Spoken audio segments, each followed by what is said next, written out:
The parable of the Good Samaritan. In a bustling town by the edge of a vast desert lived many people from different backgrounds: merchants, farmers, and travelers. Among them was a wise teacher named Eli, known for sharing profound insights about life, compassion, and the importance of love for one's neighbor. His teachings resonated with many, but some, particularly a group of religious leaders, often sought to challenge him. One day, as Eli was teaching a crowd gathered in the town square, a lawyer approached him.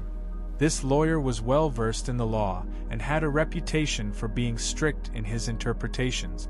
The lawyer intended to test Eli, so he asked, "Teacher, what shall I do to inherit eternal life?" Eli responded, "What is written in the law? How do you read it?" The lawyer answered, "You shall love the Lord your God with all your heart, with all your soul, with all your strength, and with all your mind, and your neighbor as yourself." "Correct," Eli said. "Do this, and you will live." But the lawyer, wanting to justify himself, asked, "And who is my neighbor?" The journey begins. To answer this question, Eli decided to tell a story. A man was going down from Jerusalem to Jericho, and he fell among robbers. They stripped him and beat him, leaving him half dead. The crowd listened intently, their faces reflecting concern as Eli painted the scene with his words. By chance, a priest was going down that road. When he saw the man, he passed by on the other side. The crowd murmured in disappointment at the priest's indifference. Likewise, a Levite, when he came to the place and saw him, passed by on the other side as well. The townspeople began to shake their heads, disheartened by the actions of their religious leaders. They expected compassion from these men who held positions of influence and authority. But, Eli continued, a Samaritan, as he journeyed, came to where the man was. And when he saw him, he had compassion. The crowd listened with renewed hope, intrigued by the arrival of the Samaritan. A compassionate heart. What did he do next? Eli asked, his eyes scanning the faces of his listeners. He went to him and bound up his wounds, pouring on oil and wine. Then he set him on his own animal and brought him to an inn and took care of him. Gasps filled the air as the crowd imagined the Samaritan's dedication.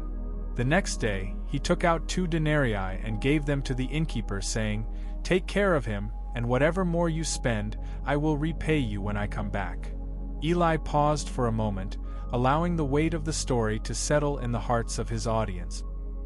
He saw the realization dawning upon many. The Samaritan, a man despised by the Jews, had shown the greatest compassion, whereas those expected to help had turned away. "Now," Eli said, directing his gaze back to the lawyer, "which of these 3 do you think proved to be a neighbor to the man who fell among the robbers?" A lesson in compassion. The lawyer, realizing the depth of Eli's teaching, responded, "The one who showed him mercy." Eli nodded approvingly and said, "You go and do likewise." Once the story concluded, Eli encouraged the crowd to reflect on the true meaning of compassion and love. It is not enough to simply know the law, one must act upon it. True neighbors are identified not by their social status, religion, or ethnicity, but by their willingness to extend love and kindness to those in need, irrespective of prejudices. The crowd dispersed after Eli's teaching, inspired to examine their own lives and confront their biases. Some felt a stirring in their hearts, a call to action they could no longer ignore. The town transforms. In the days that followed, Eli's teaching sparked a change throughout the town. People began reaching out to one another, building bridges where walls once stood. Merchants offered food to the poor, families welcomed strangers into their homes, and the spirit of community flourished. The story of the Good Samaritan became a cornerstone of their conversations, a reminder that everyone is capable of kindness. The townsfolk began to notice those who were suffering or marginalized. They formed groups to help those in need, regardless of their backgrounds. Together, they created initiatives to support the sick and the poor, ensuring that no one would endure hardship alone. A challenge for the future. However, not everyone embraced this change. Some of the religious leaders grew frustrated with Eli and his influence. They felt threatened by the unity and compassion unfolding among the townspeople. "These teachings undermine our authority," they would complain in private. In a last attempt to challenge Eli, they summoned him one day, asking him a series of complex theological questions, hoping to entrap him in his words. But Eli responded with wisdom, reminding them that love was the greatest commandment. "Even in our striving for righteousness, we must not forget to love and serve," Eli said passionately. "For when we prioritize our rules over compassion, we miss the essence of what it means to be human." Though they attempted to dismiss his ideas, the echoes of Eli's words lingered in the townspeople's hearts. A legacy of compassion. As time passed, the legacy of the Good Samaritan continued to grow in the town. New generations learned of compassion as a way of life, not just a story. They took to heart the significance of caring for those around them, embodying the very teachings Eli had shared. On many occasions, when travelers came through the town, they were welcomed with open arms. They enjoyed hot meals and safe shelters. The townspeople remembered the lesson about the importance of kindness. It became a custom for the town to host festivals celebrating compassion, where storytelling and acts of generosity were at the forefront. Eli grew old, but his spirit lived on through the community and its actions. He often reflected on the profound impact of that simple story, the tale of how a Samaritan helped a beaten traveler, transforming not only one man's life but an entire community's perspective on love and empathy. A new journey begins. One evening, as Eli sat beneath the starlit sky, his heart was filled with gratitude.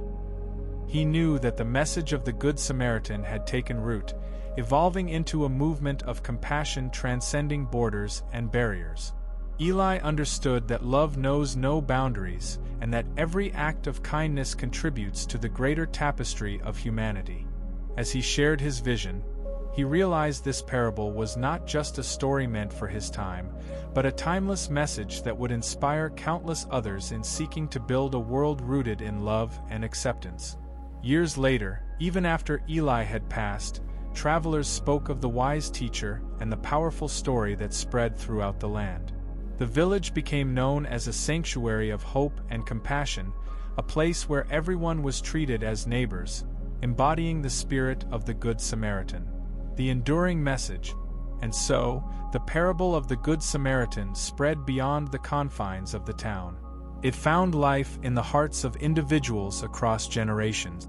The story encouraged people to embrace the unfamiliar and act out of compassion, reminding all that love, in its purest form, knows no boundaries, unites us all, and ultimately leads to the betterment of humanity. Eli's simple yet profound message, "Go and do likewise," resonated with those who heard it, leaving an imprint that transformed lives and communities. In a world where division often reigns, the tale of the Good Samaritan remains a guiding light, encouraging everyone to rise above prejudices and extend a hand to those in need.